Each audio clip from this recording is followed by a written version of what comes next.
বক্তব্য আছেন কখন ভাই?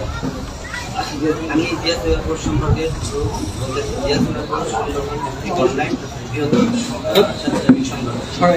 এই সংগঠনের মূল উদ্দেশ্য হচ্ছে প্রচার করা বিএনপির যাবতীয় কার্যক্রম এই সংগঠনের মাধ্যমে তুলে ধরা।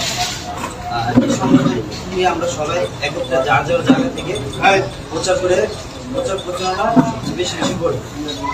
এই সংগঠনটি অনেক মেহনতের ফলে এই সংগঠনটি গঠন হয়েছে। বিশেষ করে কেন্দ্রীয় কমিটির সভাপতি এম হারুন রশিদ ভাই, উনি এই সংগঠনটিকে বাঁচিয়ে রেখেছেন এবং আজ সুবিধায় আজ আমরা এই সংগঠনের মতো একটি প্ল্যাটফর্মে এক হয়ে কাজ করতে পারতেছি। আমরা তো সবাই